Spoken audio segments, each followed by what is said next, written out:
안녕하세요. 크리스천 영상학교 논의하는 신목사입니다. 오늘은 믿음의 본질을 흐리게 하는 흐리게 하는 것이 미혹의 영의 공격이다 라는 제목을 한번 생각해 보도록 하겠습니다. 믿음의 본질이란 무엇일까요? 바로 하나님을 만나고 성령과 동행하는 삶이 아닙니까? 그러나 대다수의 크리스천들은 이를 잃어버리고 살아가고 있으니 기가 막힌 일이죠.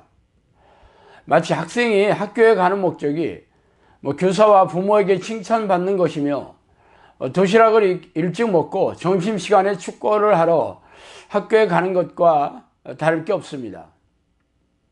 교회에 와서도 하나님을 만날 생각도 교제할 생각도 없는 이들이 어떻게 하나님의 자녀이며 백성이라고 할 수 있을 것인가요? 그러나 이런 뜨악한 일이 우리네 교회에서 벌어지고 있으니 어처구니가 없죠. 그래서 오늘은 믿음의 본질에 대해 한번 생각해 보도록 하겠습니다. 믿음의 본질은 하나님을 만나는 것이고, 하나님은 영이심으로 우리의 영혼과 만나서 교제하는 그 수단이 바로 기도와 말씀입니다. 즉 하나님을 만나고 교제하는 기도는 자신의 탐욕을 채우고 삶의 문제를 해결하는 간구가 아니라 하나님의 이름을 간절히 부르고 경배하며 회개하고 감사하는 기도를 말할 것입니다. 성경이 없던 시절에 태어났던 아브라함과 이삭, 야곱과 요셉 등의 성경의 위인들은 이런 기도를 통해서 하나님을 만나고 깊고 친밀하게 교제했죠. 모세로부터 율법이 주어진 이후에도 다윗이나 사무엘, 다니엘 등의 성경의 위인들도 쉬지 않고 하나님을 부르는 기도의 습관을 들여서 하나님과 동행하는 삶을 살았습니다. 또한 하나님을 만나는 통로는 성경 말씀을 통해 만나는 것이죠. 이는 성경 지식을 머리에 쌓아두는 것이 아니라 성령이 주시는 깨달음을 통해 가슴에 말씀이 들어와 박히는 것입니다. 깨달음으로 말씀이 가슴에 새긴 사람들의 특징은 말씀대로 살려고 애쓰며 기적과 이적으로 전자감을 드러내시는 말씀의 위력을 경험하고 누리며 살아간다는 것이 다르죠. 그러나 우리네 교회는 설교와 성경 공부 프로그램 등을 통해서 성경 지식을 쌓아두고는 있지만 정작 성령이 내주하는 기도의 습관이 없어서 성령이 주시는 깨달음이 없기에 하나님을 만나지 못하고 있습니다. 이렇게 우리네 교회는 믿음의 본질을 잃어버리고 살아가고 있죠. 이는 미혹의 영이 교회 지도자와 교인들을 지배하고 속여서 하나님을 만나지 못하게 하고 있기 때문입니다. 그렇다면 이참에 어떻게 미혹의 영이 우리의 교인들을 속이는지 생각해 보도록 하겠습니다.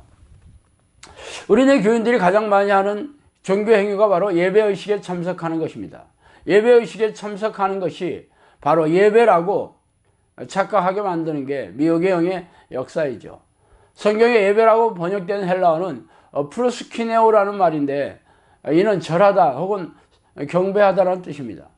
그래서 하나님을 찬양하고 경배하는 행위가 바로 예배 행위인 셈이죠. 그런데 우리네 교회에서는 교회에서 시행하는 예배 의식만을 예배 행위라고 가르치고 있기에 참 기가 막히는 일입니다. 그러므로 형제들아, 내가 하나님의 모든 자비하심으로 너희를 권하노니 너희 몸을 하나님이 기뻐하시는 거룩한 산 제물로 드리라. 이는 너희가 드릴 영적 예배니라. 로마서 12장 1절 말씀이죠. 그들은 이스라엘 사람이라 그들에게는 양자됨과 영광과 언약들과 율법을 세우신 것과 예배와 약속들이 있고 조상들도 그의 것이요 육신으로 하면 그리스도가 그들에게 나셨으니 그는 만물 위에 계셔서 세세의 찬양을 받으실 하나님이시라. 아멘. 로마서 9장 4절 5절 말씀입니다. 위의 말씀에서 번역한 헬라어 라트레이아는 제사라는 뜻이에요. 그러나 신약시대에 들어와서 구약의 제사법이 폐지되었기 때문에 제사라는 단어 대신 예배라는 단어로 대치된 것입니다. 성경에서 말하는 예배는 우리가 살아있는 제물이 되어 하나님이 기쁘시게 하는 삶을 사는 것입니다. 그런데 미혹의 영은 사람들이 관행적으로 만든 예배의식을 예배라는 말로 교묘하게 바꿔 속이고 있습니다. 물론 일상의 삶에서 기도와 말씀으로 하나님을 부르고 찬양하며 하나님의 뜻을 깨달아서 삶에 적용하는 사람들이 교회의 예배의식에 참석하여 예배 행위를 하면 하나님이 기쁘게 받으실 예배가 될 것입니다. 그러나 평소에는 하나님을 까마득히 잊고 살다가 특정한 요일과 시간에 교회 예배의식에 참석한다고 해서 그게 예배가 되겠습니까? 그러나 우리네 교회는 이런저런 예배의식을 만들어서 교인들에게 참석을 강요하고 있습니다. 그리고 성경에도 없는 주일 성수라는 말을 만들어서 마치 하나님의 뜻인 양 호도하고 있죠. 이런 모습이 바로 미혹의 영이 믿음의 본질을 흐리는 대표적인 공격들입니다. 또 다른 미혹의 영이 믿음의 본질을 흐리는 공격은 갖가지 희생적인 신앙 행위에 빠지게 하는 것이죠. 우리네 교회는 주일 예배, 수요 예배, 구역 예배, 수련회, 부흥회, 새벽 기도회, 특세, 교회 봉사, 전도 행사, 각종 교육 프로그램들의 참석을 강요하고 있죠. 그래서 이런 종교 행사에 참석하고 여러 희생적인 신앙 행위를 하다 보면 항상 바쁘게 지내고 파김치가 되어서 집안 살림은 물론 자영업, 직장, 자녀, 남편 등의 가족을 돌보지도 못하며 가장 중요한 믿음의 본질인 기도와 말씀으로 하나님을 만나지도 못하게 됩니다. 이를 가리켜 성령께서는 저에게 좀비에게 조종당하고 있는 교회 지도자들이 쓸만한 교인들을 소망도 기쁨도 없는 일에 몰두하게 한다고 말씀하셨습니다. 세 번째는 미혹의 영이 믿음의 본질을 흐리게 하는 행위가 바로 성령의 은사를 주어 속여서 넣어주는 것이죠. 그 대표적인 행위가 바로 방언기도입니다. 방언은 성령이 임재하는 증거로서 성경에 나와 있는 은사죠. 그러나 많은 교인들이 방언을 하면 성령이 임재하였다고 기뻐하고 있습니다. 그러나 대부분의 방언은 성령이 아니라 귀신들이 넣어주거나 자의적으로 지어낸 것일 뿐입니다. 그래서 기도 시간에 아무런 뜻이 없는 음절만 주구장창 반복하면서 기도 시간을 허비하고는 방언 기도를 유창하게 하는 것을 자기 만족과 자기의 의로 삼고 있죠. 또한 예언이나 치유, 귀신 쫓음 등도 그런 성령의 은사도 귀신들이 속이고 있으며 웃으면서 뒤로 자빠지고 아말감이 금리빨로 변하고 손바닥에 금가루가 떨어지고 끝도 없이 희죽희죽 웃는 것을 거룩한 웃음이라고 하며 귀신이 속이는 임파테이션 현상을 성령의 은사라고 착각하고 있습니다.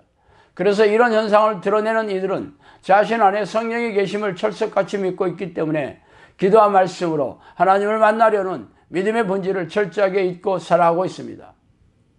그러므로 하나님을 만나고 깊고 친밀하게 교제하는 기도와 성령의 조명으로 깨달음으로 하나님의 뜻을 깨닫고 삶의 본질을 잃어버린 채 삶에 적용하지 못한다면 삶의 그 믿음의 본질을 잃어버린 채 종교의식에 참석하고 희생적인 신앙행위를 반복하며 귀신의 속임을 성령의 은사로 착각하며 살아가고 있는 셈입니다. 아쉽게도 대부분의 우리네 교회가 미혹의 영에 속아 넘어가 있고 또 이를 감쪽같이 속아서 다른 이들에게 가르치고 있습니다. 그러므로 여러분이 쉬지 않고 하나님을 부르고 전심으로 성령이 되지 않은 기도의 습관이 없다면 허접 쓰레기 같은 종교행위만 하다가 지옥의 불길에 던져지게 될 것입니다. 감사합니다. 여기까지 하겠습니다.